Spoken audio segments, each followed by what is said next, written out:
minasyaitonir rajim. Bismillahirrahmanirrahim. Innal hamdalillah nahmaduhu wa nasta'inuhu wa nastaghfiruhu wa nastahdihi wa natubu ilaih. Wa na'udzu billahi min syururi anfusina wa min sayyiati a'malina. Man yahdihillahu fala mudilla lahu wa man yudlil fala hadiya lahu. Nashhadu an la ilaha illallah wahdahu la syarika lahu wa nashhadu anna Muhammadan abduhu wa rasuluh. Allahumma salli wa sallim ala sayyidina wa habibina wa syafi'ina wa zuhrina wa maulana wa rasulina al-mustafa sayyidina Rasulillahi sallallahu alaihi wasallam wa ala alihi wa ashabihi wa man tabi'ahu bi ihsanin ila yaumil ba'ts, amma ba'd. Qala Allah Ta'ala fi kitabil aziz ba'da a'udzu billahi minasy syaithanir rajim. Subhanaka la ilma lana illa ma 'allamtana innaka antal alimul hakim. Wa qala an-nabiy sallallahu alaihi wasallam fi hadisihi man yuridillahu bi khaira yufaqihu fiddin. Assalamualaikum warahmatullahi taala wabarakatuh. Tetamu Allah yang dimuliakan lagi dirahmati oleh Allah Subhanahu wa taala. Seperti biasa, kita sama-sama memanjatkan setinggi-tinggi, sebanyak-banyak dan seluas-luasnya kesyukuran kita kehadrat Rabbul Jalil Allah Subhanahu wa taala di atas segala nikmat kurniaan Allah ke atas diri kita. Walaupun sekarang musim PKP yang kita rasakan seolah-olahnya ada kekangan ataupun halangan pada diri kita, namun apa-apa sekalipun kita sebagai seorang muslim mukmin yang sejati tetap melihat setiap daripada ujian ataupun kita sebut sebagai mihnah yang Allah turunkan atau datangkan kepada kita, kita melihat setiap perkara itu dalam bentuk yang positif. Bukan positif COVID-19 tapi positif dari sudut Allah mahu melihat dan juga menguji dan mengangkat martabat kita, insya-Allah, dengan syarat kita mengambil pengajaran dan iktibar daripada setiap perkara yang berlaku tersebut. Muslimin, muslimat, sidang jamaah tetamu Allah khususnya di rumah pada waktu ini online, saya akan membincangkan ataupun memperjelaskan sedikit topik yang berkait dengan satu tajuk yang mungkin para jamaah, para muslimin, muslimat sudah biasa dengar, tapi sebagai pengiktibaran, peringatan kembali agar kita dapat mengambil pengajaran daripada apa yang disampaikan sedikit sebanyak. Apa yang ingin saya perkatakan adalah berkait dengan tajuk fitrah ataupun kadang-kadang kita sebutkan juga naluri beragama ataupun fitrah beragama. Islam sebagaimana yang kita fahami adalah agama yang Allah Subhanahu wa taala turunkan kepada kita. Oleh kerana ianya didatangkan oleh Allah kepada kita, maka secara tidak langsung konsep dan juga ajaran itu adalah sesuai dengan naluri atau fitrah kita. Naluri selalunya kita sebut benda yang Allah datangkan kepada kita secara tabi'i ataupun secara semula jadi. Tabiat bawaan kita sejak daripada Allah ciptakan kita dahulu lagi. Bukan benda yang boleh kita asing ataupun pisahkan daripada diri kita. Sebab itulah kita selalu membaca hadis Nabi sallallahu alaihi wasallam yang membentangkan kepada kita konsep fitrah ini. Rasulullah sallallahu alaihi wasallam ada bersabda dalam beberapa matannya, salah satu daripadanya disebutkan bahawa Rasulullah sallallahu alaihi wasallam menyatakan kullu mauludin yuladu 'alal fitrati fa abawahu yuhawwidanihi aw yunassirani aw yumajjisani. Ada juga matan yang berbunyi ma min mauludin, yang mana mempunyai maksud yang hampir sama sahaja, di mana Allah Subhanahu wa taala menyatakan kepada kita setiap daripada kanak-kanak ataupun bayi yang dilahirkan. Sejak daripada kita, sejak daripada awal lagi adalah dinyatakan bahawa dilahirkan dalam keadaan fitrah. Yang disebutkan sebagai mauludin itu dilahirkan dalam keadaan fitrah. Maka bagaimana selepas pada itu kedua ibu bapanya lah fa'abawahu, ayah mak kita lah yang akan mencorakkan kita ataupun akan mewarnakan kita mengikut warna-warna yang dikehendaki. Walaupun di sini disebutkan sebagai peringatan kepada kita yang bukan dikehendaki, sama ada diwarnakan dengan menjadi seorang Yahudi maupun menjadi seorang Nasrani maupun menjadi seorang Majusi yang tidak dikehendaki oleh Allah Subhanahu Wa Taala, sebagai peringatan kepada kita. Jadi apabila kita memperkatakan perkara ini, pertama Allah Subhanahu Wa Taala menggunakan kalimah fitrah itu sendiri, kan? Dalam ayat-ayat Allah Subhanahu Wa Taala memang Allah Subhanahu Wa Taala banyak menggunakan kalimah fitrah ini sebagai panduan kepada kita supaya kita mengambil peringatan tentang penciptaan dan juga kejadian daripada Allah Subhanahu Wa Taala tersebut. Di mana kalimah fitrah ini para ulama membincangkan, kalau kita tengok asal daripada perkataan fatara itu sendiri merujuk kepada sesuatu yang dijadikan ataupun sesuatu yang diciptakan. Kadang-kadang dalam bahasa Arab Allah gunakan kepada kejadian-kejadian lain. Sama ada Allah gunakan dengan khalaqa, Allah gunakan dengan ja'ala, kadang-kadang insya'a dan sebagainya. Semuanya itu merujuk kepada proses kejadian dan penciptaan yang Allah jadikan kepada diri kita.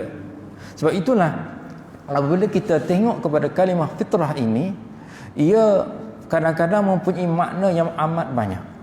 Allah Subhanahu Wa Taala menyebutkan di antara kalimah fitrah ini boleh juga memberi makna sebagai bersih ataupun suci, tahur. Fitrah juga boleh memberi makna Islam, sejahtera, selamat. Fitrah juga boleh memberi makna tauhid, iaitu mengesakan. Sebab inilah yang menjadi matlamat dalam akidah kita. Allah mahu menjadikan kita mensucikan Allah.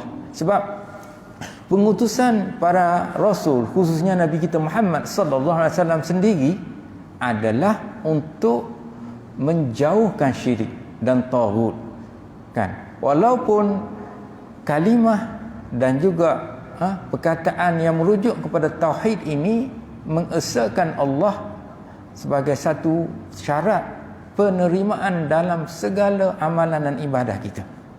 Kalau kita baca kisah-kisah sebelum kedatangan, dalam arti kata kebangkitan Nabi kita Muhammad sallallahu alaihi wasallam sendiri, kita boleh lihat bahawa orang-orang musyrikin pada waktu itu ada idea ataupun konsep berhubung dengan adanya Tuhan Allah ini dalam pemikiran mereka.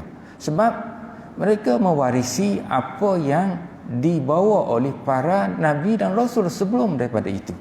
Kalau kita perhatikan pembinaan Kaabah sebagai contohnya, Kaabah sendiri dibina oleh Nabi Ibrahim AS dengan dibantu oleh anaknya Nabi Ismail AS. Dan dalam sejarah, kalau kita perhatikan, walaupun sejahat-jahat orang-orang musyrikin dengan sifat-sifat yang keji, menipu, kadang-kadang kita tahulah dengan perbuatan-perbuatan keji, akhlaknya dan sebagainya. Namun kalau kita baca sejarah, kita dapati bahawa sewaktu berlakunya Kaabah itu runtuh dan mahu dibina kembali, mereka tidak mahu mengambil wang daripada sumber yang tidak bersih ataupun tidak halal. Kita nampak berlakunya konflik ataupun pertentangan di sini dalam pemikiran orang-orang musyrikin waktu itu. Para jemaah mesti tahu bahawa asal binaan Kaabah itu bukan 4 segi.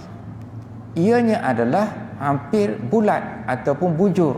Sebab itulah kalau kita perhatikan kenapa Hijr Ismail itu sebagai contohnya. Hijr Ismail itu termasuk dalam binaan asal Kaabah. Walaupun sekarang ini ianya berada di luar. Sebab itulah sewaktu kita melakukan tawaf, kalau kita masuk ke dalam kawasan Hijr Ismail itu batal. Sebab ia adalah sebahagian daripada Kaabah. Saya nak mahu menceritakan bahawa sewaktu pembinaan Kaabah ini, sewaktu masa Kaabah ini runtuh, mereka tidak mempunyai wang yang cukup untuk dikumpul, sebab mereka mahu wang yang datang daripada sumber yang bersih ataupun baik.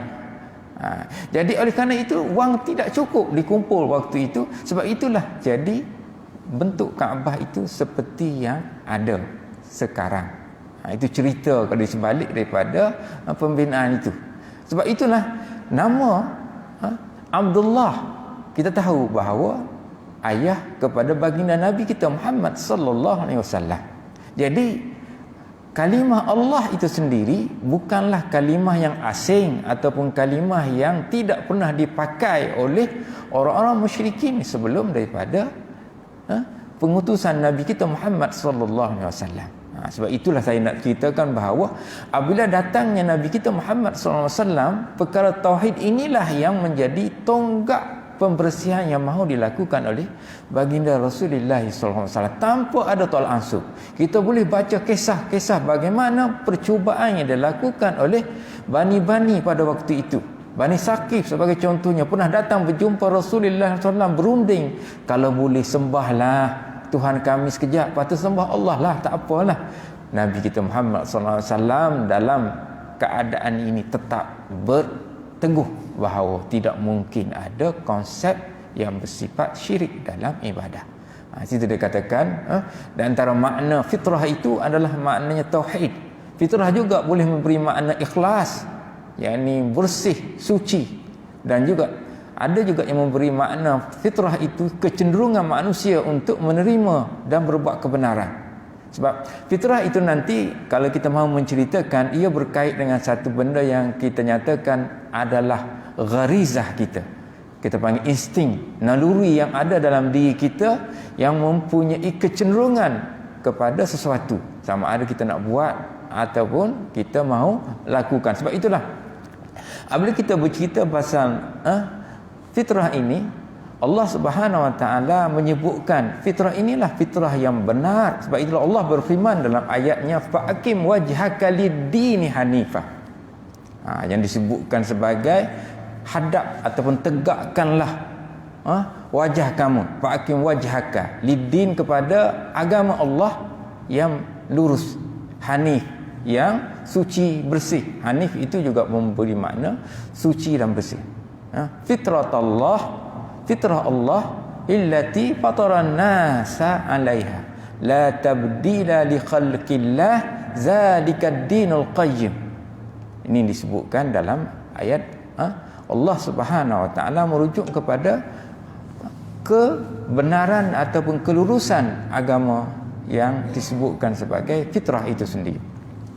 Sebab itulah apabila kita bercerita tentang fitrah beragama, seringkali kita mendengar terdapat mereka yang cuba mengatakan bahawa mereka engkar ataupun enggan percaya kepada wujudnya Allah ataupun pencipta kepada alam ini.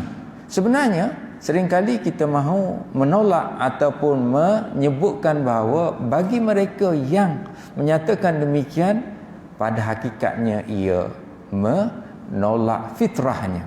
Sebagaimana kita katakan kalau fitrah kita, sebab fitrah ini ada fitrah yang bersifat jasmani, fizikal, yang itu kita makan, minum ataupun pergi ke tandas dan seumpamanya. Ada fitrah yang bersifat maknawi ataupun yang bersifat rohani, kan? Jadi kalau kita katakan fitrah kita bersifat fizikal, makan, minum, maka apakah mungkin manusia kata saya tidak makan sebagai manusia, saya tidak minum, saya tidak tidur, saya tidak mengantuk?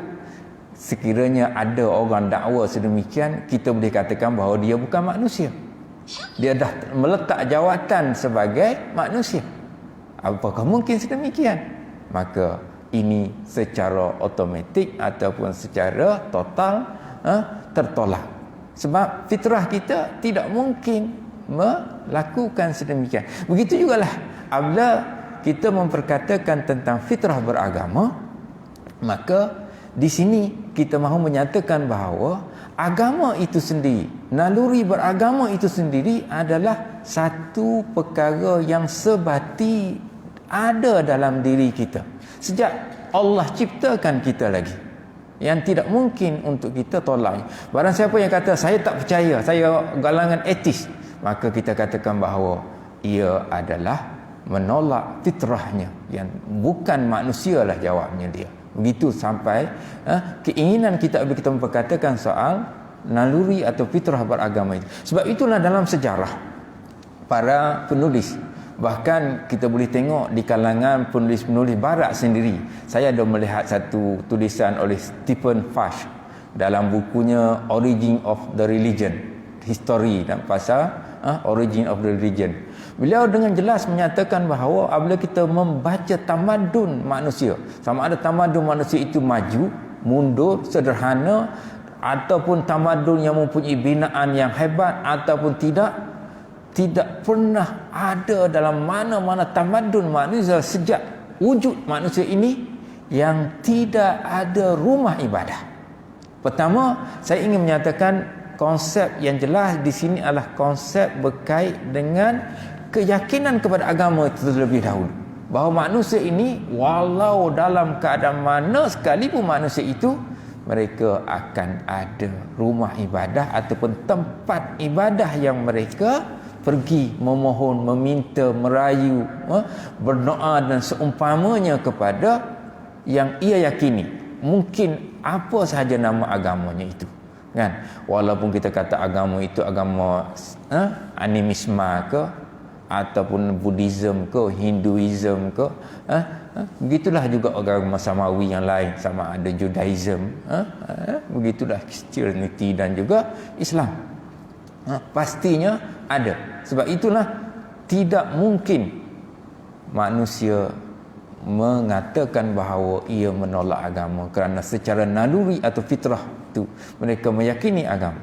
Perkara yang sama juga disokong oleh para penulis ataupun para ulama di kalangan orang Islam seperti Al-Maududi dalam tulisan-tulisannya juga menggambarkan perkara yang sedemikian, bahawa manusia dalam tamadun mereka, kita bermula daripada tamadun Mesopotamia paling awal ataupun Aztec, Maya, maupun tamadun-tamadun Babylon, seumpamanya lah mana-mana tamadun yang kita pernah pelajari, maka kita temui akan tempat-tempat ibadah ataupun tempat sembahan mereka.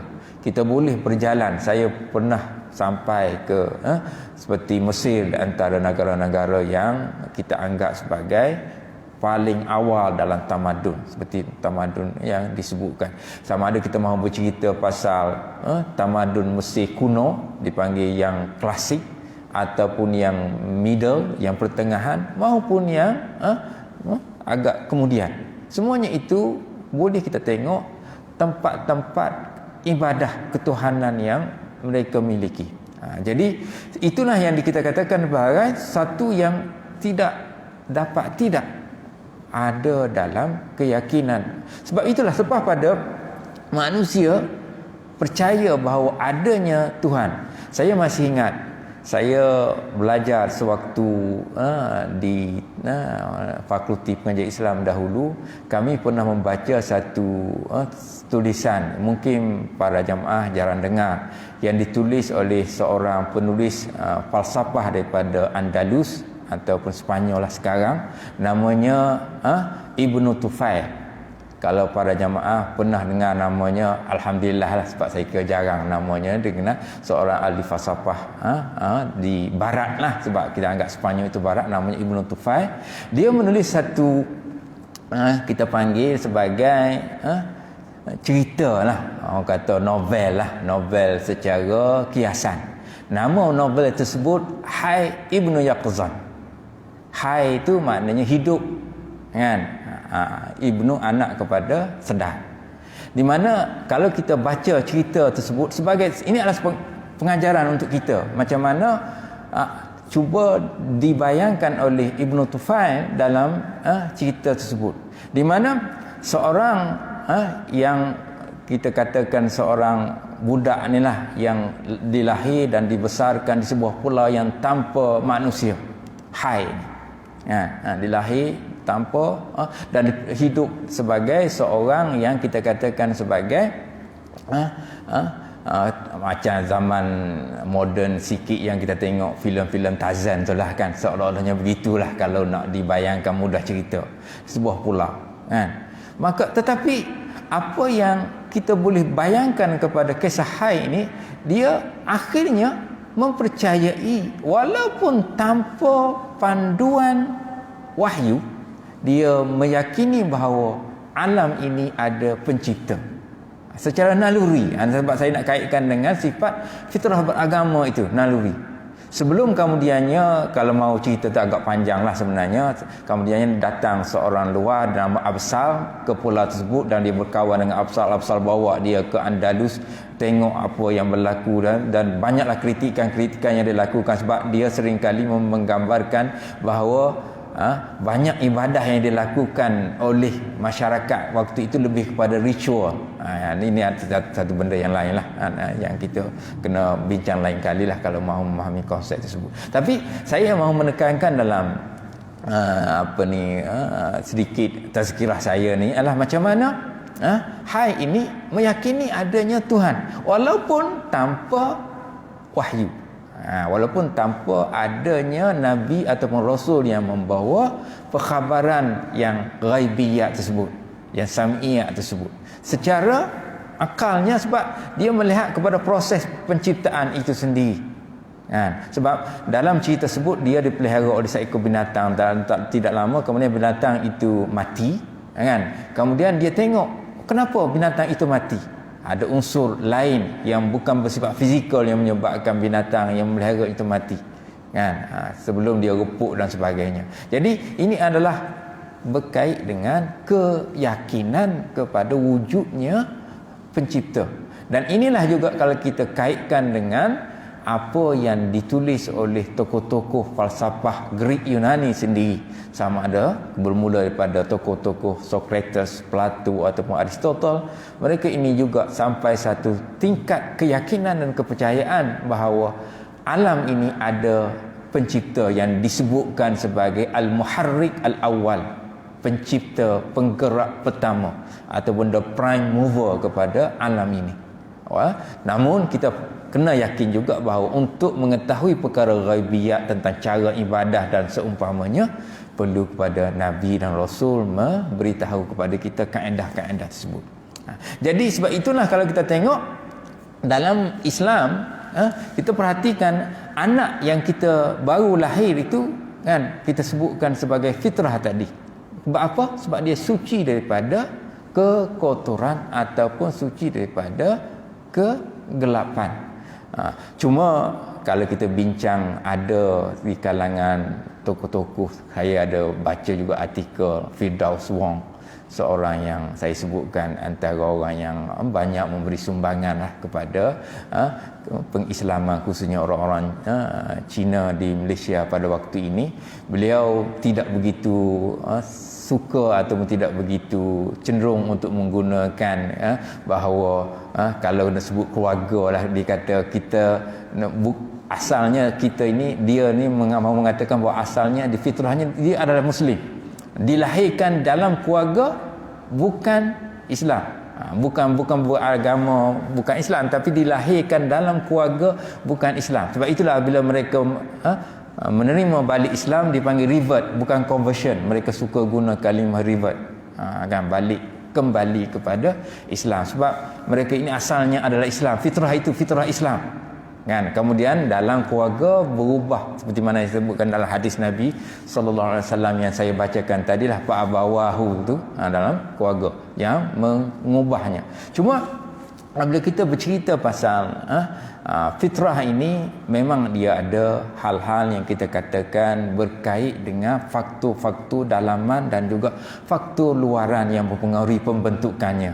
Dia tidaklah dia ada kesan kepada diri kita sebagai seorang nak jadi apa. Kan, itu memang kita nafikanlah. Sebab itulah dalam pemakaian selalu juga kita, sebab itulah bila kita sebutkan dalam Idul Fitri sebagai contohnya, kan, kalau kita kalimah fitrah itu sendiri, kan, kenapa kita menyambut atau merayakan hari Idul Fitri? Ni pun risau kita, kan, 2 bulan lebih lagi nak puasa dah, lepas tu wallahu alam lah, apakah mungkin kita masih lagi berada dalam keadaan sekarang. Moga-moga Allah angkatkanlah, kan, supaya kita dapat seronok datang ke masjid surau beribadah seperti biasa, kan. Kalau dah tahun lepas tu nak macam mana dah, moga-moga lah wallahu alam lah, harapan kita begitulah kitanya, kan. Sebab kita nak menyambut Idul Fitri, kembali kepada fitrah itu sendiri, kan. Kalau kita sebut kenapa Id kembali, ada yang uduk Aid, kan, kita kembali kepada fitrah, sebab itulah yang asalnya. Begitu juga kalau kita sebut zakat, kenapa kita sebut zakat? Fitrah, kan, pada mereka yang mengeluarkan zakat tersebut. Jadi kalau kita tengok bahawa Allah ciptakan ataupun Allah datangkan kepada kita ni sifat yang kita sebutkan naluri, itu adalah sebati yang kita tidak boleh tolak. Cuma apabila kita bercerita lebih lanjut, bukan setakat kita kata kita mahu beragama dengan mengatakan bahawa fitrah beragama itu ada semata-mata. Sebab mungkin dia kata, dah saya dah beragama dah, kan, fitrah dah tu, kan. Agama Hindu mungkin, kan, agama Buddha mungkin, agama Nasrani mungkin, dan agama-agama yang baru-baru macam-macam ada hari ni, kan. Kalau kita tengok ibu Yati, lagi lah pening kita apa benda yang nak diajar sehari tua ni, pihak JAIS khususnya, kan, kena buat sesuatu lah. Yang lagi herannya, dia pula saman jadi hebat punya, kan. Dia yang bermasalah, dia saman, Masya Allah akbar. Kita tahulah, kan, ini adalah benda-benda yang berlaku dalam dunia moden hari ini, kan, Masya Allah. Okay, tak apalah, kita tinggalkan. Jadi apabila kita bercerita pasal fitrah beragama tadi, bukan setakat mempercayai agama sebagai satu keyakinan, tetapi yang lebih utamanya adalah kita mahu mencari agama yang benar. Kan, innad dina indallahil Islam. Kita nak itu fitrah, agama yang benar adalah hanya agama Islam. Sesungguhnya agama yang diterima, innad dina indallahil Islam, hanya Islam sahaja agama yang Allah Subhanahu wa taala terima. Sebab itulah dalam ayat yang lain Allah Subhanahu wa taala berfirman, wa man yabtaghi ghairal islami dinan falan yuqbala min wa huwa fil akhirati minal khasirin. Barang siapa yang mencari selain daripada Islam sebagai agamanya, falan yuqbala min, selama-lamanya tidak akan diterima, dan di akhirat nanti mereka ini tergolong dari kalangan orang-orang yang merugi. Sebab itu kita mahu tetapkan, pertama kita nyatakan tadi fitrah beragama sebagai satu perkara yang kita pegang. Sebab itu bergerak kepada peringkat kedua, beragama dengan agama yang benar, agama yang hak, iaitu Islam. Jadi sebab itulah kita nyatakan bahawa Islam adalah agama yang hak, yang diterima. Yang mungkin kenyataan-penyataan kita ini kadang-kadang boleh memberi kemarahan ataupun kadang-kadang menimbulkan rasa tidak senang di kalangan sebilangan masyarakat, kerana mereka mengatakan bahawa mereka juga agama yang benar. Waliyazbillah min zalik. Bagi kita sebagai seorang Muslim, kita boleh bertoleransi, bertasamuh, berdialog, bertolak ansur apa sekalipun dengan agama-agama yang lain. Tetapi akidah kita tetap tidak mungkin mengatakan bahawa agama-agama tadi juga benar sebagaimana benarnya agama kita. Tidak mungkin. Sebab itulah seringkali benda ini timbul apabila kita bercakap dengan beberapa puak yang menyokong pahaman pluralisme agama yang datang daripada pemikiran liberalisme agama ataupun Islam liberal ataupun liberal Islam yang berakhir daripada kepahaman liberal Islam ataupun liberalisme agama ini ialah kemuncaknya adalah konsep pluralisme agama yang menyatakan semua agama adalah benar, cuma caranya sahaja yang berbeza. Waliyazubillah. Saya kira ini adalah pandangan yang salah, dan kita tahu pun fatwa yang dikeluarkan oleh pihak Jabatan Agama Islam dan bersama dengan Majlis Agama Islam Selangor lah dalam konteks negeri Selangor ini, bahawa pahaman ini adalah bercanggah dan bertentangan dengan akidah kita. Sebab itu saya sendiri ingin menyatakan sejelas-jelasnya dalam perkara ini bahawa paling maksima, saya sebutkan, paling maksima kita sebagai Islam boleh berkata begini kepada mereka yang selain daripada kita. Agama-agama selain daripada Islam, sama ada kita nak sebut agama itu Yahudi ke, Kristian ke, ataupun Hindu, Buddha, agama tadi, agama-agama itu benar bagi pengikutnya, benar bagi penganutnya sahaja. Stop. Bukan benar untuk kita. Islam adalah agama yang benar. Kalau saya nak ringkaskan dalam kalimah yang mudah, Islam adalah agama yang benar ataupun Islam adalah agama yang hak. Agama-agama lain adalah benar bagi pengikut dan penganutnya, bukan benar bagi kita. Adalah tidak mungkin dari sudut kaedah kita orang Islam mengatakan yang kafir ataupun yang kufur itu hak. Itu akan merosakkan akidah kita. Tidak mungkin. Jangan sesekali kita boleh ataupun percaya dengan idea-idea sebegini, kan? Seperti yang saya sebutkan tadi, paling lembutlah. Tapi bukan bermakna bila kita katakan bahawa agama-agama lain itu benar bukan untuk kita ataupun untuk penganutnya ataupun tidak benar bagi kita, bukan bermakna kita bergaduh dengan mereka ataupun kita nak melakukan perkara-perkara yang tak baik ke atas rumah ibadah mereka ataupun diri mereka. Tidak berkait dengan perkara tersebut. Cuma pegangan kita sebagai seorang Islam itu adalah yang disebutkan oleh para ulama kita. Jadi kita kena jelas dalam konsep tersebut. Jadi sebelum saya akhiri ataupun sebelum kita berhenti, mungkin beberapa perkara yang patut kita ambil pengajaran dan juga pengiktibaran berkait dengan perkara ini ialah di mana kita kena yakin bahawa Allah Subhanahu Wa Taala mencipta fitrah kebertuhanan dalam diri manusia pertama. Kita kena yakin tu. Allah Subhanahu Wa Taala mencipta fitrah, rasa kebertuhanan dalam diri manusia. Itu jelas. Sebab itu kalau kita mahu bincang apa yang disebutkan oleh para ulama berkait dengan sifat manusia apabila dia berada dalam keadaan terdesak, apabila dia berada dalam keadaan yang orang kata putus asa dah dari sudut cara nak menyelamatkan diri. Contohnya lah, dia berlayar di lautan, kemudian dalam pelayaran tersebut dia kena badai yang menyebabkan dia tak ada pilihan lain, kapalnya dilanda oleh taufan yang besar. Maka waktu itu dia akan berdoa kepada Tuhan, memohon agar dihilangkan ataupun dihentikan taufan dan ribut tersebut. Dia akan kembali konsep tersebut. Begitu jugalah yang lain-lainnya. Pertama, kita kena pegang kepada perkara tersebut. Kedua, Tuhan jugalah yang menurunkan agama bagi manusia. Allah ciptakan agama kepada kita, kan? Bukannya agama itu manusia reka. Walaupun kita tahu bahawa dalam sejarah memang ada manusia yang mereka cipta agama, tapi itu bukannya agama yang samawi. Seperti mana kita pernah dengar agama Bahai, kan? Ataupun Sikhism, Jainism, kan?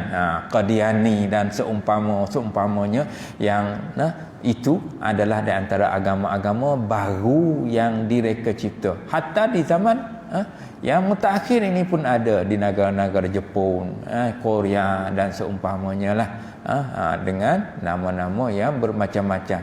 Itu. Jadi kita kena yakin bahawa Allah Tuhan yang menurunkan agama yang benar, yang khususnya agama Islam untuk kita pegang dan juga ikuti. Kan? Namun kita tahu juga bahawa manusia itu kemudiannya diuji dengan bermacam-macam ujian.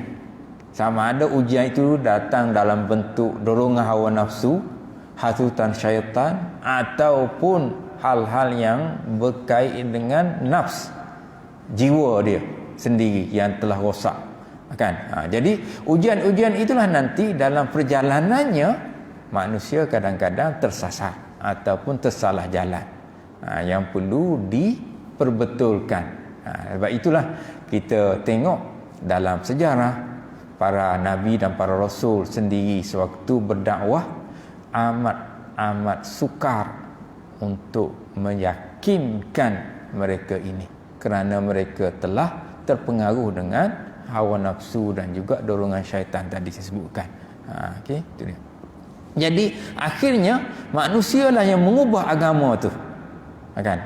Manusia tu mengubah agama itu dengan bermacam-macam agama yang datang daripada nabi itu mengikut kepentingan dan juga dorongan hawa nafsu mereka sendiri akhirnya.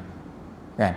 Tentulah kita rasa hairan ataupun rasa pelik mereka yang diselamatkan oleh Nabi Musa alaihissalam dari kejaran Firaun dan seumpamanya.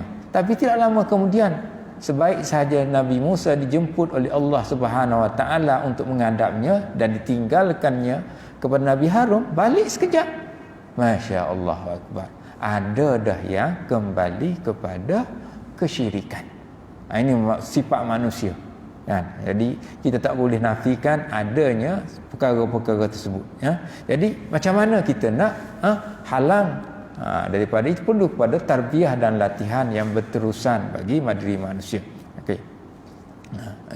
Jadi perkara-perkara yang menyebabkan wujudnya banyak agama baru di samping fitrah utama sembah Tuhan itu tetap akan berlaku. Kan? Dalam sejarah. Sebab itulah dakwah yang kita kena bawa, kan, mahu membawa mereka kembali ke jalan yang benar. Perlu ada dakwah secara berterusan, kan, supaya kita dapat menarik, kan. Kita tidak nak mereka, ialah sebagai seorang muslim, ya, dakwah kita tahulah dakwah dalaman maupun dakwah luaran, kan. Kita nak supaya mereka yang kalau yang berada dalam Islam dah beramal, kan, bukan setakat nama, kan, ataupun lahir dengan nama Islam tapi tidak beramal. Tapi kita nak mereka menjadi seorang yang muslim, mukmin, muttaqin, muhsinin, kan, yang sempurnalah. Jadi kerja-kerja hendaklah berterusan di samping outward, kerja-kerja dakwah luaran juga perlu diperkasakan. InsyaAllah kalau kita berjaya, maka kita akan kembali kepada noktah ataupun fitrah yang asal. Jadi akhirnya sebagai seorang insan, manusia dengan sifat fitrahnya yang Allah ciptakannya nak cari kebaikan, maka manusia hendaklah terus mencari kebenaran, kan, sebab Allah telah letakkan dalam diri kita kebenaran tersebut, sebagaimana Allah sebutkan sewaktu di alam arwah lagi, kan. Kalau kita baca firman Allah Subhanahu Wa Taala, wa iz akhadha rabbuka min bani adam min zuhurihim zurriyatahum wa ashhadahum ala anfusihim alastu bi rabbikum. Saya nak berhenti sebelum 8.39, 2 minit lagi ni. Jadi kalau kita baca ayat ini, kita boleh fahamlah macam mana Allah telah menetapkan bahawa sewaktu di alam arwah lagi, ruh-ruh ini adalah beriman kepada Allah. Apabila Allah bertanya kepada mereka sebelum dicampakkan ke dalam jasad manusia, Allah bertanya, alastu bi rabbikum. Ini kalimah yang cukup kuat. Allah bertanya tentang sikap mereka. apakah aku ini Tuhan kamu? Maka jawab roh-roh, qalu, berkatalah roh-roh itu sewaktu di alam arwah, bala syahidna, ya kami percaya ataupun kami terima engkaulah Tuhan kami. Kami menjadi saksi di atas kebenaran tersebut. Jadi saya kira saya nak akhiri kerana kita sudah pun menghampiri waktu isyak. Saya akhiri dengan lafaz yang mulia, aqulu qawli hadza wa astaghfirullahal azim li wa lakum wa lisairil muslimin wal muslimat wal mu'minin wal mu'minat fastaghfiruh fa ya fawzal mustaghfirin wa ya najatat taibin. Allahumma aftah alaina futuhal arifin warzuqna fahman nabiyyin hifzal mursalin wa ilham al malaikah al muqarrabin. Allahumma faqqihna fid din wa 'allimna at-ta'wil hadina ila siratikal mustaqim. Alhamdulillah rabbil alamin. Taqabbalallahu minkum minna minkum taqabbal ya karim. Assalamualaikum warahmatullahi taala wabarakatuh.